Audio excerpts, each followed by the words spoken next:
Students, welcome to class 8th mathematics class. Today we will read about chapter 2 linear equations in one variable.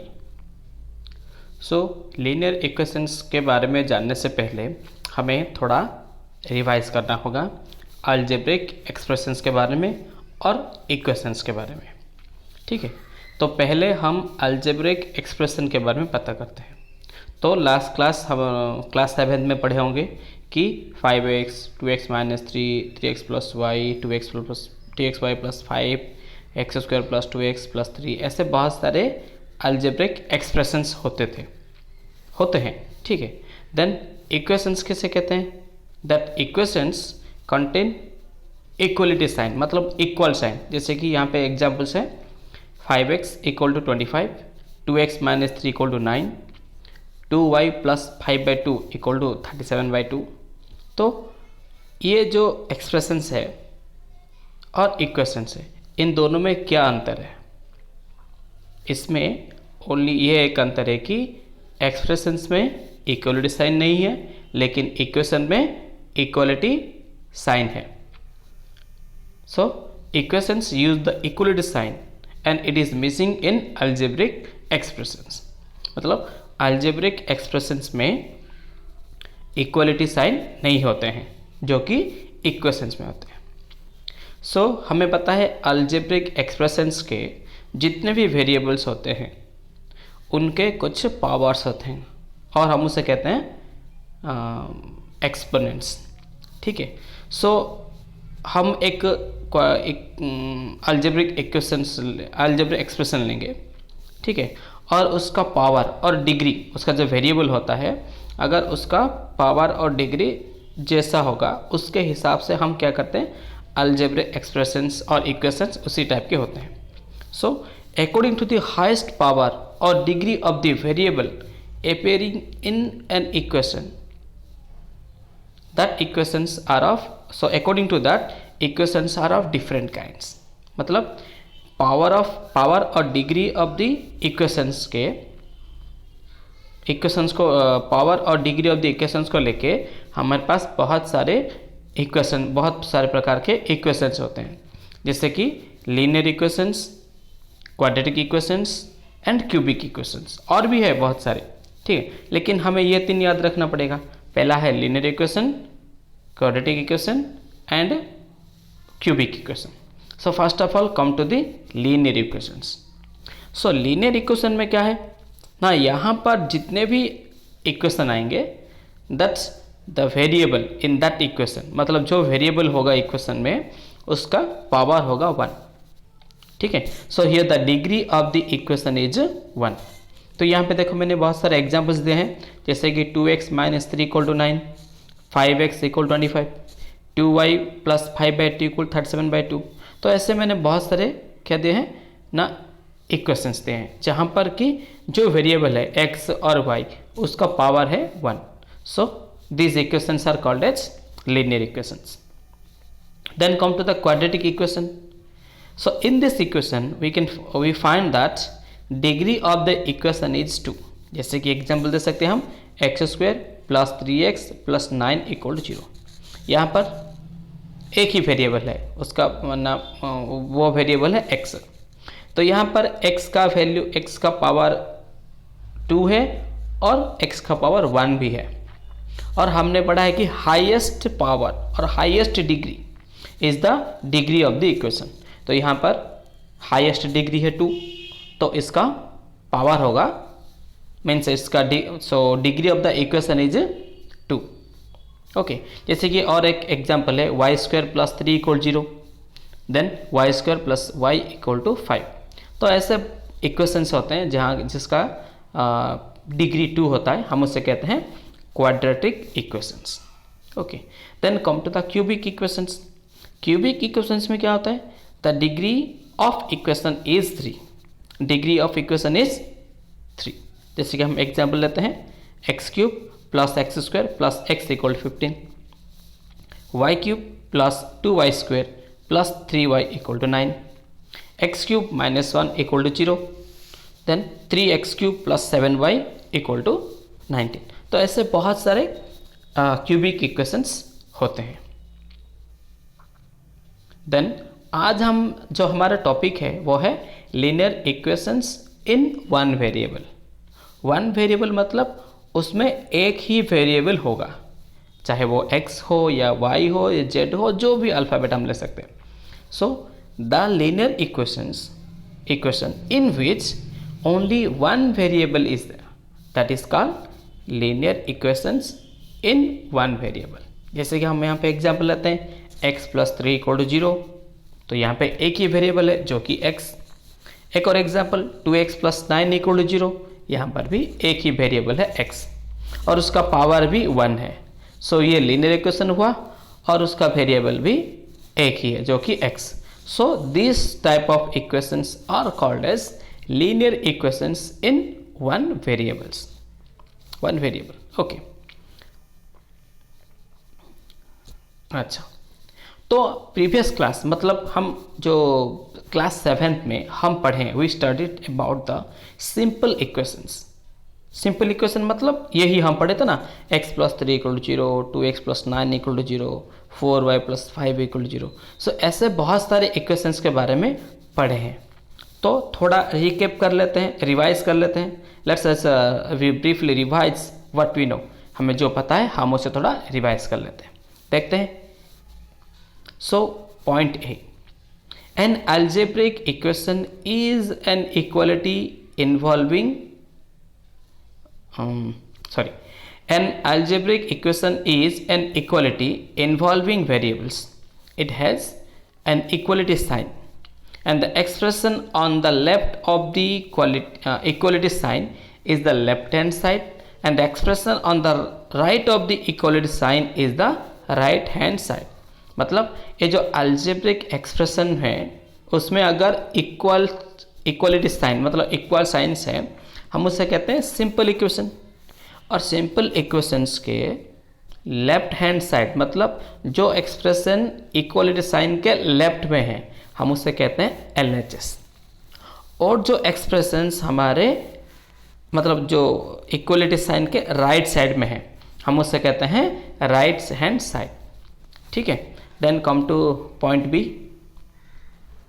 So in an equation the value of the expression on the LHS and RHS are equal. So this happens to be true only for certain values of the variable. These values are the solution of the equations. ठीक है, तो equation में जो values होते हैं ना, values of the expression on LHS and RHS मतलब जो हमारे LHS साइड में और RHS साइड में दोनों का वैल्यू हमेशा सेम है। इसका मीनिंग मतलब इक्वल साइन किस लिए है? इक्वल साइन इसलिए है ताकि जो हमारा LHS side and RHS side दोनों साइड इक्वल होना जरूरी है। इक्वल है इसलिए इसे कहते हैं लीनियर इक्वेशंस। ओके, तो ये जो देखो वहाँ पे वेरिएबल है, तो वेरिएबल का वैल्यू से ही दोनों मतलब LHS और RHS इक्वल होगा। जैसे कि हम एक एग्जांपल लेते हैं 2x - 3 = 7। सो अगर हम यहाँ पे x के बदले 5 here if we use x = 5 then the LHS = RHS मतलब लेफ्ट हैंड साइड RHS का साइड मतलब RHS के साथ इक्वल हो जाएगा। कैसे देखो, अगर मैं x के बदले 5 लिखता हूँ तो वो हो जाएगा 2 × 5 10। सो 10 - 3 = 7 जो कि हमारा RHS में भी 7 है, तो दोनों इक्वल हुआ कि नहीं। सो अगर हम x 5 के बदले कुछ और वैल्यू लेते हैं तो ये इक्वल आंसर नहीं आएगा, मतलब LHS का वैल्यू RHS का वैल्यू से डिफरेंट हो जाएगा। देखो कैसे, मैं एक और वैल्यू लेता हूँ जैसे कि x = 6, तो यहाँ पे क्या आता है ना 2x - 3 = 2 × 6 - 3। सो मैंने यहाँ पे 12 - 3 = 9। सो देखो हमारा RHS पे है 7, we got the answer is 9, हमें आंसर 9 मिला है। सो यहाँ पे LHS और RHS दोनों का वैल्यू इक्वल नहीं है। ठीक है ना बेटा, समझ में आया अभी? अच्छा, तो from this we conclude that linear equations in one variable has only one solution. मतलब जितने भी लीनियर इक्वेशंस हैं उनके हमेशा क्या होता है ना, एक ही सॉल्यूशन होगा। वो सॉल्यूशन के अलावा अगर हम दूसरा कुछ भी वैल्यू लिखते हैं तो उसका मतलब जो LHS और RHS दोनों का वैल्यू इक्वल नहीं होगा। ठीक है, और एक इम्पोर्टेंट बात है बेटा, that the degree of equation is equal to the number of solution. मतलब एक इक्वेशन हो, अगर उसका डिग्री 1 हो तो उसका सॉल्यूशन भी एक ही होगा। 1 डिग्री इज 1, सॉल्यूशन भी एक होगा। अगर उसका डिग्री 2 होगा, मतलब अगर ये एक क्या है, क्वाड्रेटिक इक्वेशन है, अगर ये एक क्वाड्रेटिक इक्वेशन है तो उसका सॉल्यूशन भी 2 होगा, क्योंकि उसका डिग्री 2 है, इसलिए इसमें 2 सॉल्यूशन होंगे। क्यूबिक सॉल्यूशन में क्यूबिक इक्वेशन में कितना होगा ना, 3 सॉल्यूशंस होंगे, क्योंकि यहाँ पे उसका डिग्री है 3 और इसका सॉल्यूशंस होंगे 3। ठीक है, तो ये हो गया according to the degree of solution, according to the degree of equation the number of solution है। ठीक है, अब हम देखते हैं सॉल्यूशन ऑफ एन इक्वेशन। ठीक है, एक इक्वेशन का सॉल्यूशन और रूट जो कहते हैं हम, उसे हम कैसे निकालते हैं। ठीक है, सो पहले हमें क्या करना होगा, कुछ एग्जाम्पल लेके हमें उसे सॉल्व करना है। देखो, पहला टाइप 1 है solving equations which have linear expressions on one side and numbers on the other side. ठीक है, तो हमें यहाँ पे क्या करना होगा, एग्जाम्पल 1 लेते हैं, फाइंड सॉल्यूशन ऑफ 2x - 3 = 7। वही पुराना एग्जाम्पल लेते हैं। ठीक है, पहला है step 1, what is given here, 2x - 3 = 7। तो हमें इसे क्या करना होगा, तो first step is add 3 to both sides. हमें क्या करना होगा बेटा, यहाँ पे -3 है, हमें क्या करना होगा, -3 को 0 करना है। ठीक है, -3 को 0 करना है, मतलब ये तो एक नेगेटिव नंबर है, तो इसलिए हमें उस पर वहाँ पर 3 ऐड करना चाहिए, इसलिए हम यहाँ पे 3 ऐड किया। सो 3 ऐड करने पर -3 + 3 कैंसिल होकर 0 हो जाएगा। तो दोनों तरफ इक्वल वैल्यू रखने के लिए मैंने यहाँ पे क्या किया ना, लेफ्ट हैंड साइड में 3 ऐड किया और RHS में भी 3 ऐड किया। तो -3 + 3 कैंसिल हो जाने के बाद हमें मिलता है 2x = 10। ठीक है, नेक्स्ट कम टू स्टेप 2। ठीक है, अच्छा स्टेप 2 में क्या बेटा ना, यहाँ पर जो 2x = 10 है, हमें ओनली x का वैल्यू चाहिए, ओनली x का वैल्यू। तो x का वैल्यू के लिए हमें क्या करना होगा, जो 2x यहाँ पे 2 मल्टीप्लाई हुआ है, तो हमें 2 का मल्टीप्लिकेशन का ऑपोजिट है डिवीज़न। अगर हम 2 यहाँ पे मल्टीप्लाइड हुआ है तो हमें यहाँ पे क्या करना होगा ना, 2 डिवाइड करना होगा, बोथ साइड, दोनों तरफ हमें 2 से डिवाइड करना होगा। सो 2x/2 = 10/2। तो उससे 2 कैंसिल हो जाएगा और ये 2 को 10 से डिवाइड करने पर 5 आंसर आएगा। So the solution of the equation is 5, means x = 5। This is the answer. Okay बेटा, next come to example 2। Same इस टाइप का एक और एग्जाम्पल लेते हैं। 2y + 9 = 4। 2y + 9 - 9 = 4 - 9। यहाँ पे -9 क्यों लिखा होगा तुम्हें तो पता होगा, क्योंकि यहाँ पे +9 है, हमें 9 को कैंसिल करना है, इसलिए यहाँ पे जो +9 था उसे कैंसिल कराने के लिए मैंने -9 किया, मतलब वहाँ पे 9 सब्सट्रैक्ट किया, दोनों तरफ, लेफ्ट हैंड साइड में भी और राइट हैंड साइड में भी।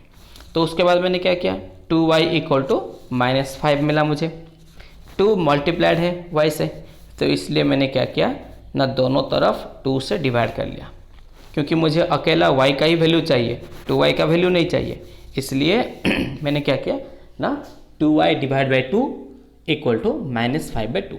तो आखिर में आंसर मुझे मिला y = -5/2। ठीक है, तो ये दो रहा एग्जाम्पल 1 और एग्जाम्पल 2 टाइप 1 टाइप के सॉल्यूशंस हैं। मतलब ये जो टाइप सीखा ना हमें, ये एक टाइप, ये क्या है ना, हमारा सॉल्यूशन है। ठीक है, to find solution.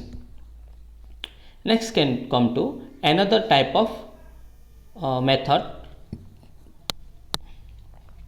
type of method to solve the equations. Okay, so example 3, given that solve x by 3 plus 5/2 equal to -3/2। तो यहाँ पे हम पहला स्टेप लेते हैं। यहाँ पे जो सेकेंड टाइप का मेथड है इसे कहते हैं ट्रांसपोजिंग मेथड। मतलब लेफ्ट हैंड साइड में जो कुछ भी है हमें उसे क्या करना है ना, राइट हैंड साइड को ट्रांसपोर्ट करना है। तो मैंने पहले क्या किया, transposing 5/2 to the RHS। So we gets x/3 equal to -3/2 -5/2। देखो बेटा यहाँ पे तो +5/2 था, वहाँ जाने के बाद -5/2 कैसे हुआ? क्योंकि जो लेफ्ट हैंड साइड से इक्वल साइन को पार करके राइट हैंड साइड को आते हैं तो उनका जो वैल्यू होता है, मतलब जो पॉजिटिव होता है तो वो नेगेटिव हो जाता है और नेगेटिव होता है तो पॉजिटिव हो जाएगा। ठीक है, और एक बात, अगर वो लेफ्ट हैंड साइड में मल्टीप्लिकेशन फॉर्म में था तो राइट हैंड साइड में आ जाएगा डिवीज़न फॉर्म में। अगर वो लेफ्ट हैंड साइड पे था डिवीज़न फॉर्म में तो वो चलाएगा राइट हैंड साइड पे मल्टीप्लिकेशन फॉर्म में। तो यहाँ पे ये +5/2 था, अगर मैं उसे ट्रांसपोज कर लिया to the right hand side तो मुझे मिल गया -5/2। फिर मैंने -3/2 और -5/2 को सॉल्व किया। तो सॉल्व करने पर क्या मिला मुझे, देखो x/3 इक्वल टू, दोनों का एलसीएम 2 है इसलिए मैंने 2 ले लिया, और ये -3 और -5 को ऐड कर लिया, बोथ आर नेगेटिव। सो दोनों ऐड हो गए और उनका जो साइन था नेगेटिव तो नेगेटिव साइन ही लिख लिया। तो x/3 इक्वल टू -8/2। तो अभी हमने जो -8 और 2 को डिवाइड करने पर मुझे मिला -4। तो इतना सॉल्व किया हमने स्टेप 1 पे। Next come to the step 2। देखो स्टेप 2 में क्या है बेटा ना, x/3 इक्वल टू -4। 3 हमें अकेला x का वैल्यू चाहिए और यहाँ पे 3 डिवीज़न फॉर्म में है। तो हम क्या करेंगे, अभी वहाँ पे 3 मल्टीप्लाई करेंगे। हम चाहे तो उसे और क्या कर सकते हैं, 3 को डायरेक्ट राइट साइड लेके भी कर सकते थे, लेकिन मैंने यहाँ पे क्या किया, जो पुराना मेथड था multiplication into 3 multiply left hand side पे किया और 3 मल्टीप्लिकेशन राइट हैंड साइड पे किया, तो मुझे मिला x equal to -12। So this is the solution. Okay, next here come to the example 4। Example 4 में क्या बेटा ना, solve 15/4 -7/x equal to 9। So we have 15/4 -7x equal to 9. So by transposing 15/4 to the right hand side we get -7x equal to 9 minus 15/4। तो -7x equal to, हमने जो 9/15/4 है ना, 9 minus 15/4 उसे सॉल्व करके हमें मिला है -7x इक्वल टू 21/4। ठीक है, तो हमें पता है कि यहाँ पे -7x है, हमें चाहिए ओनली x। तो मैंने यहाँ पे क्या किया, -7x/7, 7 से डिवाइड किया दोनों तरफ, -7x/7 इक्वल टू 21/4 इंटू 1/7, क्योंकि 7 डिवीज़न करना जो है मल्टीप्लाइड 1/7 वही है। तो मैंने 7 और 21 को कट करके कैंसिल करके मिला मुझे 3। So -x equal to 3/4। This implies x equal to -3/4। ठीक है ना बेटा, अभी समझ में आया? Okay, thank you.